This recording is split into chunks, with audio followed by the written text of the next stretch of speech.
En 2006, Clemente Aguirre tenía 26 años y fue sentenciado a la pena capital en Estados Unidos por supuestamente quitarle la vida a sus dos vecinas, Cheryl Williams, de 47 años, y su madre Carol Bareis, de 68. Él era procedente de Honduras y tan solo un año antes inmigró ilegalmente a los Estados Unidos huyendo de la violencia de su país y para tratar de conseguir un mejor futuro. Después de convivir un tiempo en la casa de su hermana y su marido, Clemente decidió mudarse a vivir solo a un apartamento en Altamont Springs, en Florida. El 16 de junio de 2004, Clemente se acercó a la casa de sus vecinas cuando se encontró con los cuerpos sin vida de Cheryl y su madre Carol, rodeados de un gran charco rojo, pues tenían señales de haber sido apuñaladas. Clemente se acercó y revisó las constantes vitales de las dos mujeres antes de avisar a las autoridades por si éstas continuaban con vida, y como es obvio, se manchó con el fluido de las víctimas. Esto sería lo que hizo que las autoridades asegurasen que Clemente era culpable, que había entrado a la casa para robar y abusar íntimamente de sus vecinas, basándose también en su país de procedencia, por lo que fue injustamente arrestado, juzgado y encontrado culpable por un jurado popular de acabar con sus dos vecinas, y más tarde sentenciado a la pena capital, a pesar de que él siempre juró por su vida que era inocente y que simplemente había entrado en la casa de sus vecinas para pedirles una cerveza,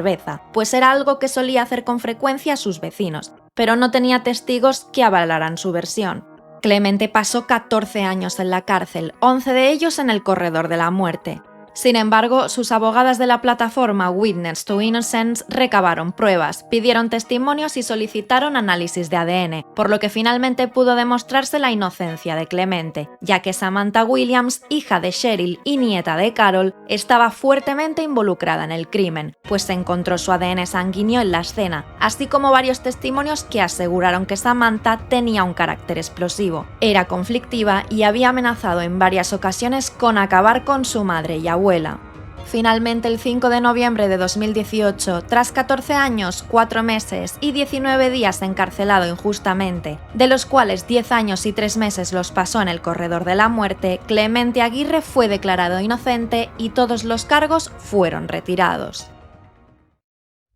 Era el año 1991 cuando una muchacha que residía en Queens, New York, sufrió una agresión. Ella fue retenida a punta de cuchillo frente a su casa en Queens, obligada a meterse en un vehículo y llevada hasta Central Park, donde luego fue agredida íntimamente múltiples veces. Cuando se dispuso a poner la denuncia, la muchacha aseguró que quienes le habían forzado a mantener relaciones íntimas eran Greg Counts, de 19 años, y Van Dyke Perry, de 21 años, así como un tercer agresor desconocido. A pesar de que Greg y Van Dyke se declaraban inocentes, fueron sentenciados a cadena perpetua. No fue hasta el año 2017 que, gracias al proyecto Inocencia, la verdad saldría a la luz. Y es que gracias a la nueva investigación y los nuevos análisis de ADN que este proyecto solicitó, pudo saberse que quien en realidad había agredido íntimamente a la muchacha era un hombre que ya no estaba vivo. Al preguntarle a la víctima por qué había inculpado a Greg y Van Dyke, ella confesó que su novio de aquel entonces fue quien la agredió y que tenía que pagar una deuda a los otros dos muchachos inocentes y que su novio la obligó a inculparlos para que él pudiera librarse de pagar dicha deuda.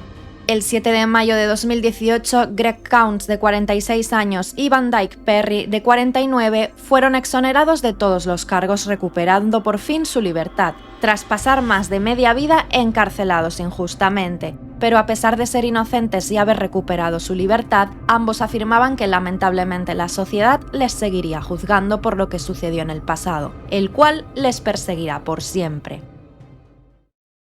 Era el 14 de septiembre de 2007 cuando en la ciudad de Detroit se produjo un tiroteo en el que 4 personas perdieron la vida. Devontae Sanford vivía a 3 manzanas del lugar de los hechos. Tenía 14 años y caminaba fuera de su casa, en pijama, cuando las autoridades lo arrestaron como el principal sospechoso del reciente crimen. Lo llevaron a la comisaría de la zona y la policía lo obligó a hacer una confesión falsa mediante un interrogatorio repleto de datos sobre el caso y de preguntas trampa que obviamente indujeron al joven muchacho a varias confusiones en sus declaraciones. A pesar de que Devontae solicitó un abogado, este no fue la mejor de las ayudas, puesto que convenció al muchacho de que se declarase culpable de haber cometido aquel crimen. Pero 3 semanas después de ser condenado, el caso dio un giro cuando un asesino a sueldo llamado Hitman Vincent Smothers fue detenido por cometer 12 asesinatos, de los cuales 4 se trataba de las víctimas por las que estaban inculpando a Devontae.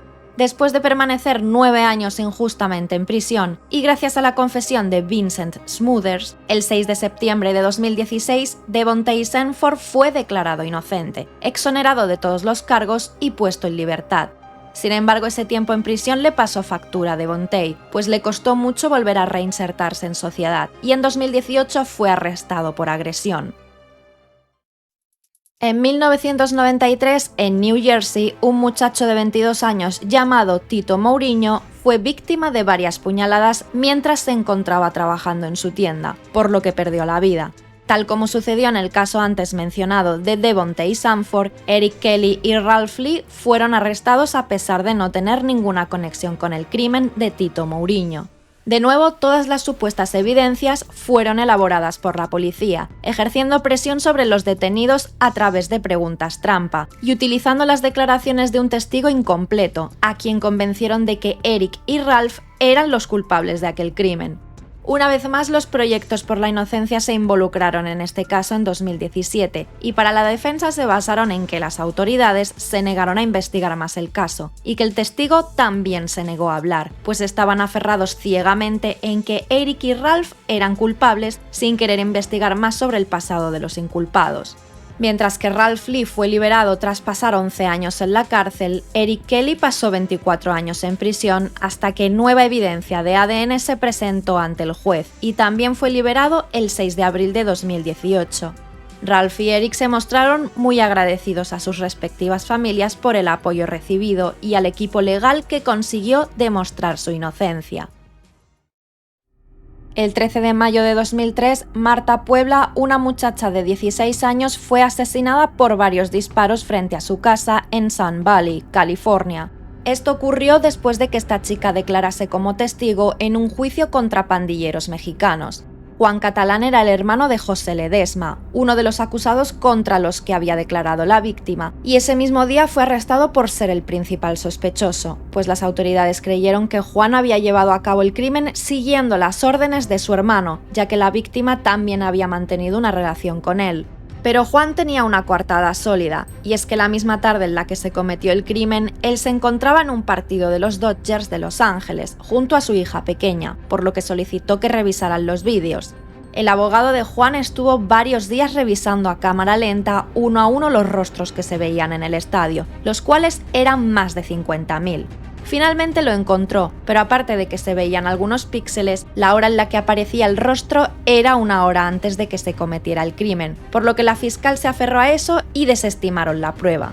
Pero aún había luz al final del túnel, y es que Juan recordaba que ese día había visto en el mismo pasillo del estadio, donde él se sentaba, un set de grabación, y se pudo comprobar que justo ese día se estaba grabando un capítulo de la serie HBO, Curb Your Enthusiasm, con el actor Larry David, por lo que el abogado de Juan no dudó en pedir todas las tomas de la grabación a la productora, quienes accedieron sin problema, y en efecto en una de las tomas falsas se podía ver claramente cómo Juan y su hija aparecían en las imágenes después de haberse levantado de sus asientos para comprar unos helados. Por supuesto, la evidencia fue llevada a la corte, los cargos se retiraron y Juan Catalán fue liberado en noviembre de 2003. Además, se le otorgó una indemnización de $320.000.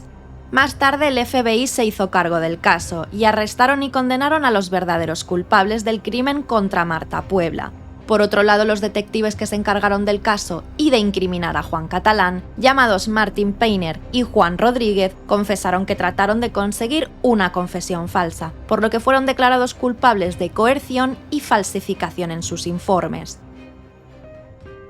Dime tú qué opinas de semejantes errores garrafales por parte de las autoridades. Déjame un comentario y te estaré leyendo. Espero que te haya gustado el vídeo, recuerda que me ayudas mucho con tu like y suscribiéndote, y si deseas y puedes dar un apoyo extra, puedes hacerlo con un super gracias. Así tu comentario quedará destacado y en el próximo vídeo recibirás un saludo personalizado por mi parte. Nos vemos pronto en otro vídeo de Sumario Criminal.